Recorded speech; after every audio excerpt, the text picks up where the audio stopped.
I mean, we look at this, it's not collusion, but what I think is lost on some Democrats who I've spoken to is that it's kind of stinky business as usual. I mean, people in Washington know that people are in touch, but isn't this what voters who are sick of business as usual are kind of turned off by? I think so, although what this was sort of a friendly heads up of something that was already publicly known on a website. I guess I'm talking about that one. I'm talking about the flagging for aid from some of the things that we've seen. Right, exactly. The friends of Bill Clinton. Exactly, and I think that you can make that charge about a Democrat in Congress to a Democrat in the White House, and sure, they're going to make that charge. It's a bipartisan act, particularly if it happens all the time, particularly if you're running as an outsider, as Donald Trump is running as an outsider.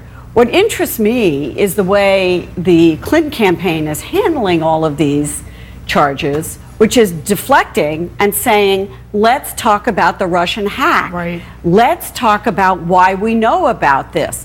Let's talk about WikiLeaks and the relationship to the Russians and how the Democrats are being hacked because Vladimir Putin wants Donald Trump elected president. So whenever this issue comes up, it's gonna be sort of an automatic deflection to the Russians. Yeah, and I think for Republicans, they would probably be much more effective in pressing this case if they were organized, right? You have Donald Trump tweeting 3 times about the WikiLeaks and 6 times about how terrible he thinks the establishment of the Republican Party is. So there isn't a real coordinated sort of effort to highlight this. People don't really want to get on and talk about this campaign, partly because they don't want to talk about Trump. Does the campaign are they a little hamstrung by the fact that they're questioning the veracity of some of the emails? You know, John Podesta said, I don't have time to figure out which ones are fake and which ones are real. Okay, well, if these particular emails were fake, they would tell us. They're not saying that they're fake. We know that these are real because of the way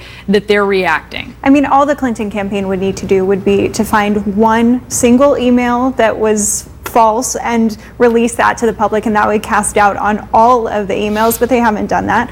And it would be pretty easy to find one if that was the case. But they are able to cast doubt just by saying that Russia has been known to falsify documents that they release. And this goes back to what Gloria was saying. They're trying to deflect from the content of the emails. And there is an argument to be made that maybe people should be concerned that Russia is trying to affect the election, especially in light of what Donald Trump has said supporting Putin and supporting WikiLeaks as well. I need to get Mark in here on this. So you've got these WikiLeaks emails, Mark.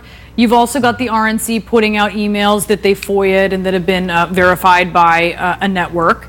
And they show that the Clinton Foundation officials, they gave some special attention to Friends of Bill after the earthquake in Haiti. Now, these were Friends of Bill who were trying to help. So that's sort of, they're like, hey, these people were doing humanitarian work after the Haiti earthquake. But I think it still just speaks to this getting sort of the inside track in her State Department. Right, the level of access given your position of power because you were put there by the people. And that's what Donald Trump has been trying to hit home, that the Clintons have been in office their entire lives. Every paycheck that they've gotten, other than, of course, when they were out of office and giving speeches, has been from the taxpayers. But you're right. I mean, the bottom line is these were folks that were actually trying to help. But it's still, for an American electorate right now that looks at Washington and looks at Congress with a favorability rating of around 12%, okay? And then they look at, Hillary Clinton and Donald Trump, who have both very, very bad favorability ratings. It just goes to show how angry they are at Washington, and something like that. It just doesn't look good. I mean, that's the bottom line, Brianna. It does not look good. Yeah, not when they're fed up with Washington. All right, Mark, thank you so much. Nia, Gloria, Rebecca, thanks to all of you. And coming up, new rumblings about more embarrassing tapes